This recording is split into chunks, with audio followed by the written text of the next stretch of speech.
So third problem of optional exercise, a cistern internally measuring 150 centimeter into 120 centimeter into 100 centimeter.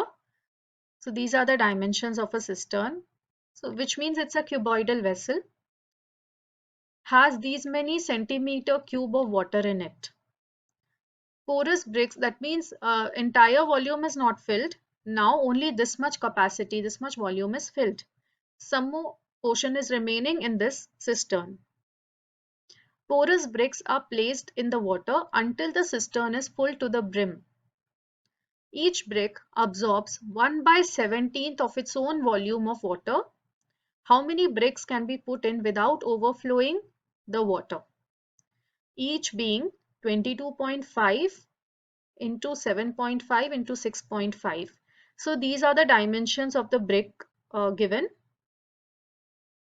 and these bricks are put inside the cistern. So right now the cistern is not completely full. Some amount of space is left in that. When you put the bricks, it has to be put in such a way that it is completely full, but no water should overflow also. So how many bricks should be put for that? That is what you have to find out. So now first find out the total capacity of this cistern. That is 150 by 120 by 100. So you will get the volume as this much. This is the total capacity of the cistern. Now, how much volume is filled in that is this much. So what is the capacity left? You will be subtracting these two to find out how much more needs to be filled. The next part is find the volume of brick. These are the dimensions of one brick. So when you multiply these, you will get the volume of 1. And let us assume that there are n bricks that should be put. So n into this one. This will be volume of n bricks. Now, if suppose these bricks were non-porous, in that case, this volume could have been directly equated with the capacity. But it is given that these bricks are porous, so it is absorbing some amount of water also. And that is 1/17th of its own volume. So that also has to be taken into account. So now next thing we have to calculate is how much volume of water is it going to absorb. That is n/17 into this volume. This much water it is going to absorb. So how many bricks should be placed finally? You have to take into account this also. So this is the capacity to be filled and this is the volume that it is absorbing. Now total number of bricks that should be placed should be equal to the sum of these two. That is how much is capacity, how much empty space is there, that volume, plus how much water it is absorbing. That also, these many extra bricks also will be required to compensate for this water that is absorbed. So you have to equate these and then you have to simplify.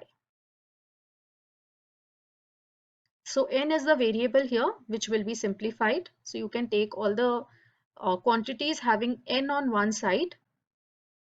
So it will come as this 1096. When you multiply these three, you will get 1096.88 into n minus n/17 because this term has been transposed this side. Then you can solve for n. So you will get 1792.410. Now since you are concerned with the number of bricks, you can leave out the decimal part. So approximately 1792 bricks will be required. If you put 93, then the water will overflow. So you will leave this decimal part and take 1792. In one fortnight of a given month, there was a rainfall of 10 centimeter in a river valley. If the area of the valley is 7,280 kilometers square, show that the total rainfall was approximately equivalent to the addition to the normal water of 3 rivers, each these many kilometer long, these many meter wide and deep. So there are three rivers whose capacity is given, whose dimensions are given, and this is the area of the valley and height of the water that was collected. So volume of the water that was collected in the valley can be found using these area multiplied by the height. Now this is in centimeter, so you have to convert it into kilometer. First to meter, for that you have to divide by 100 and then further divide by 1000 for kilometer. So it will be divided by 10 divided by 100 into 1000. This is the conversion. So you will get the capacity, the volume of water that was filled in the valley as 0.728 kilometer cube. Now you will separately find volume of the rivers.